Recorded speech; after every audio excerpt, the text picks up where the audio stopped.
anugerah itu sangat jelas per tanggal 16 Agustus 2024 diteken oleh Bahlil. Iya, dan juga di tahun 2023-2024 itu kan memang pemerintah cukup mendorong tuh Kang Sen pembentukan kawasan ekonomi khusus smelter nikel yang ada di Sorong, dan saat itu Bahlil kan sebagai Menteri Investasi, dan temuan kita juga di lapangan Kang Sen ada keterkaitan antara perusahaan-perusahaan antara perusahaan itu ya yang mengeksplorasi atau akan menambang nikel di Raja Ampat itu dengan kawasan ekonomi khusus smelter, pembangunan smelter yang ada di Sorong itu. Tapi Kang, selain Bahlil ada juga nih pihak-pihak yang menikmati cuannya tambang nikel di Raja Ampat, khususnya PT GAG ya. Temuan kita itu yang pertama adalah seorang petinggi PDIP yang menjadi kontraktor di PT GAG. Kontraktor itu adalah yang alat berat, mengambil nikel dan seterusnya. Namanya siapa itu, Sin? Kita simpen dulu. Nanti ada di tulisan. Ada tulisan. Selengkapnya bisa maja. Calon menteri ya? Artinya pada investigasi atau laporan kita yang terbaru nanti juga akan mengungkap siapa saja yang menikmati tambang nikel di Raja Ampat. Betul. Tidak hanya PT-PT yang sudah terekspos ya namanya, tetapi ada orang-orang lain atau entitas bisnis lain yang ikut menikmati tapi belum tersorot, tapi kita dapatkan namanya. Betul. Dan juga menjadi diskusi ya antara dengan para narasumber ya. Dia bilang, Sen, lu harus perhatiin tuh siapa yang menikmati kapal tongkang gitu. Siapa itu? Cluenya di situ aja. Bukan blok-blok itu kan. Blok.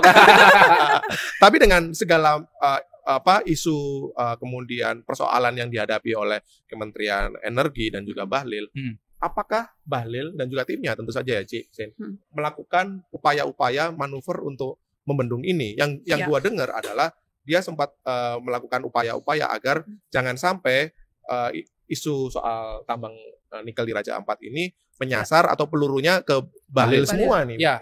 Gimana tuh? Nah Kang, Bahlil dan Golkar nih resah dengan isu tambang nikel Raja Ampat begitu ya. Karena memang semua komen, kritik dan di media sosial juga menyerang Bahlil dan Golkar. Lalu pertanyaan, apa yang dilakukan oleh Bahlil begitu ya? Ini ada narasumber di partai koalisi yang cerita ke gua dan Cicak waktu itu, ke wawancarain dia bilang Bahlil ini sampai menelpon Ketua Umum PAN, Zulkifli Hasan. Dia menanyakan, kok kader-kader PAN itu selalu berkomentar dan mengkritik soal tambang nikel Raja Ampat, lalu juga dikait-kaitkan dengan isu lingkungan dan seterusnya begitu. Termasuk kritikan itu muncul dari anaknya Zulkifli Hasan, itu adalah Zita Anjani, menjadi utusan khususnya Prabowo begitu.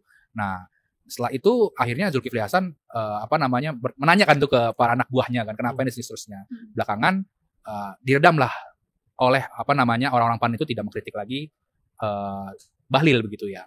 Lalu yang menarik lagi adalah ada instruksi dari ketua fraksi Golkar di DPR yaitu Sarmuji. Dia me-WA tuh di grup fraksi maupun di grup DPR juga ada instruksi yang sama bahwa Golkar itu atau setiap pengurus dan setiap anggota DPR itu memainkan narasi positif soal Raja Ampat itu, yang temuan Bahlil ketika berkunjung. Dan ini teman-teman bisa cek di media sosialnya orang-orang Golkar begitu kan, ada berslide di Instagram mereka, itu merupakan perang narasi begitu. Gue tanya kenapa, ini kan memang harus seni bertahan gitu kan, seni bertahan, dan memang anggota-anggota Golkar juga mengeluarkan narasi yaitu agar serangan Raja Ampat ini tidak ke Golkar dan tidak ke Bahlil gitu. Satu poin lagi yang kita dengar informasinya setelah bertemu dengan narasumber dan mewawancarinya, Sen, adalah agar peluru itu tidak mengarah ke Bahlil semua, narasi-narasi itu dilokalisasi pada tambang nikel di Pulau Gak saja. Ya kan? Kita sudah membahas tadi di depan, kenapa Pulau Gak gitu kan? Karena Pulau Gak ini dan PT Gak ya, PT Gak Nikel yang sahamnya dimiliki oleh PT Antam, karena perusahaan ini sudah lengkap lah ya, sudah comply dengan perizinan, prosedur dan RKAB juga. Gitu dan juga. BUMN. Menguntungkan, gitu. cuan. Nah, Kang, soal Pulau Gak tuh tadi kan, soal kunjungan Bahlil yang hanya ke Pulau Gak. Kemarin juga kita ngobrol ya, narasumber kita di DPR bilang bahwa ada perdebatan antara Bambang Haryadi tadi dengan Bambang Paltijaya. Bambang Haryadi Wakil Ketua Komisi Energi dari Gerindra, Bambang Paltijaya Ketua Komisi Energi dari Golkar begitu. Nah,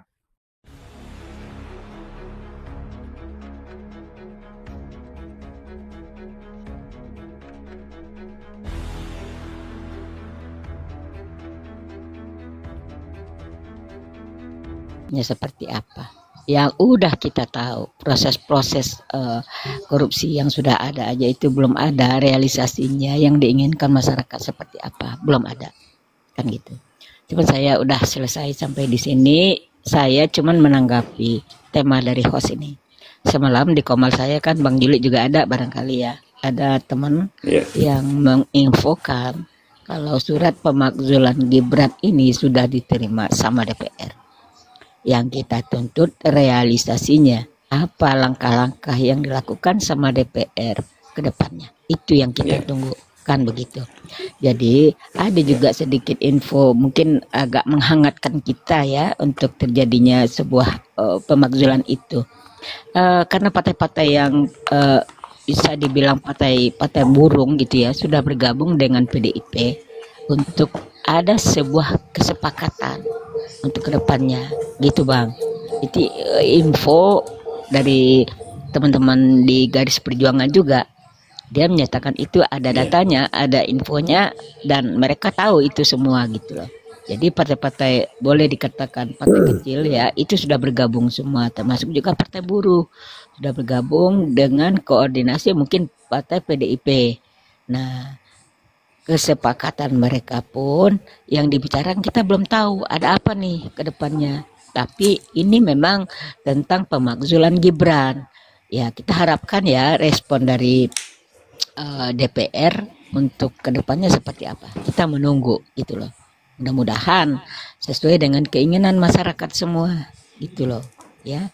Silakan Bang Laskar Melayu, Bang Saiful, saya izin turun dulu ya.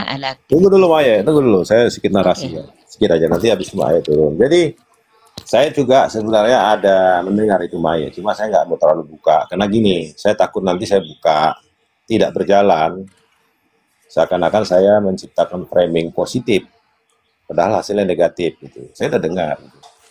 Nah, apa alasan yang bisa kira-kira tanda-tanda itu memang ada gitu. Sebenarnya kita di TikTok ini bisa melihat juga Maya. Mulai hari ini antara Termul dan 08 itu udah berantem. Karena mungkin Termul sudah dapat info di istana sana sudah ada gap sekarang. Tapi kalau itu yang untuk kita keluar-keluarkan mereka ada gap, ya nanti kita terakhirnya atau jangan-jangan gap itu sengaja juga diciptakan untuk meninambukkan kita, kan bisa juga gitu Maya kan? Bisa jadi. Ya kan? Nah, jadi saya nggak mau terlalu membuka soal itu. Nah, bagi saya itu hanya merupakan informasi biasa. Tapi memang harapan kita itu terjadi. Ukuran tentang penilaian saya terhadap Prabowo itu sebenarnya tanggal 20 Maya. Kalau Pak Sunarko bilang tunggu 3 bulan, akhir tahun, saya lihat tanggal 20 ini. Kalau tanggal 20 ini ditolak, dibacakan tapi ditolak, udahlah Pak, nggak usah banyak berharap sama Pak Prabowo. Karena proses politiknya sudah tertutup kan, nggak ada lagi. Proses hukumnya kan sudah terjadi itu, MK udah memutuskan. Sekarang kita harapkan proses politik, tutup pintu, udahlah. Siap-siap aja lah Prabowo akan dapat keputusan. Ya, teman-teman yang ada di Komal, teman-teman yang ada di Komal dan yang menonton 50 orang itu, kita sama-sama bersabar menunggu sampai tanggal 20. Oke, saya sepakat dengan Bang Saiful ya. Iya. Apapun keputusan nanti di tanggal 20, kita menunggu, kita menahan diri. Oke. Karena begini Maya, Pak Prabowo tidak bisa mengelak proses politik itu adalah proses yang nggak bisa diintervensinya di DPR. Tapi dia tetap aja sebagai ketua partai, dan dia ketua Kim Plus. Kan simpel aja kita jawabannya. Iya. Sebagai presiden memang tidak boleh intervensi, tapi sebagai ketua partai kan boleh dong melobi itu. Nah, persepsi seperti itu sebenarnya yang bikin rancu, Bang. Iya. Jadi kita itu punya persepsi ini yang sangat kita harapkan dari Prabowo ini positif gitu loh, ya. Karena apa? Karena itu kita ini udah ini, Bang. Kita udah sepakat untuk negara ini baik-baik aja. Itu dukungan kita terhadap Prabowo. Itu loh Bang. Jadi kita nggak menginginkan negara ini chaos. Gini ya teman-teman ya, Mbak Aye ya semua ya. Saya bilang gini ya. Saya berani jamin Laskar Melayu mengatakan Prabowo secara ekonomi tidak bisa mengangkat 8% sampai akhir jabatannya. Fik itu Bang. Fik. Tidak akan berhasil. Itu. Tidak. Tapi dia perlu mendapat dukungan kan gitu. Kalau memang Anda mau mendapat dukungan, proses politik ini jalankan. Jangan nanti Anda tidak berhasil di ekonomi, Anda juga mau mendapat legitimasi politik dari masyarakat. Pret. Sedikit Bang, saya tambahkan sedikit. 2 hari yang lalu, Prabowo berpidato. selama negara ini berdiri baru hari ini Indonesia surplus beras. Pertanyaan kita, masih banyak masyarakat yang kelaparan, masih banyak rakyat yang tidak makan 3 kali sehari. Barangkali mereka cuma makan 1 kali 1 hari. Nah, beliau itu menyatakan surplus beras. Ya, kalau surplus beras, otomatis masyarakat kenyang dong. Itu pertanyaan kita, masyarakat kecil, Bang. Jadi nggak sesuai dengan kenyataan Abang, nggak sesuai dengan kenyataan pidato. Ya itu yang saya bilang kan begini, Maye. Kita sebenarnya paham dengan tidak berhasilnya ekonomi 8% yang seperti disampaikannya ketika Pilpres. Kenapa? Indikatornya dari mana jalannya bisa 8%? Hutang kita aja kalau digabung ada 20.000 triliun. Dan Antara sampai hari ini belum nampak tanda-tandanya dan Antara itu bisa mendongkrak. Ya kan? Ada memang programnya, beberapa program itu dilaksanakannya. Oke, kita kasih apresiasi tentang perampasan tanah-tanah negara yang dikelola oleh para oligarki. Tanah register 40 menjadi perkebunan sawit. Tapi itu kan nggak signifikan untuk mengangkat ekonomi. Mana tambang yang dijanjikan mau dirampas kembali? Tambang-tambang itu yang dikelola jadi tambang liar sekarang, itu paling liquid gitu. Nah, jangan nanti begini, ekonomi lagi tidak naik, merosot, dan ini trennya menurun, terus secara politik mau mendapat dukungan, nggak mungkin. Anda sendiri aja demokrasinya tidak didekatkan. Ya kan jadi begitu kita ngomong. Coba saya udahlah, nggak mau terlalu dalam ayat, terpancing pula saya nanti. Oke, saya izin turun dulu ya, Bang Dewi, Bang Bodet, Mahaleka, saya ada kesibukan. Terima kasih. Assalamualaikum warahmatullahi wabarakatuh.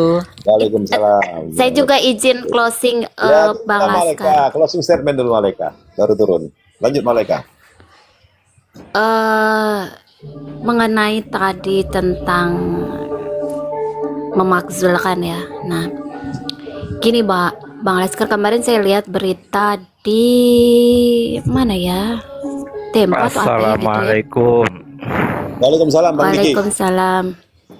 Lanjut, Maleka. Jadi katanya ada 3 partai yang tidak menyetujui adanya pemakzulan itu. Itu Bang yang saya lihat, dan itu tidak mungkin terjadi pemakzulan itu. Yang memaparkan 3 partai itu di mana didengar dan itu resmi atau gimana, Maleka? Kayaknya belum ada. Di berita. Kayaknya di belum berita ada, Bang. Ya, ada.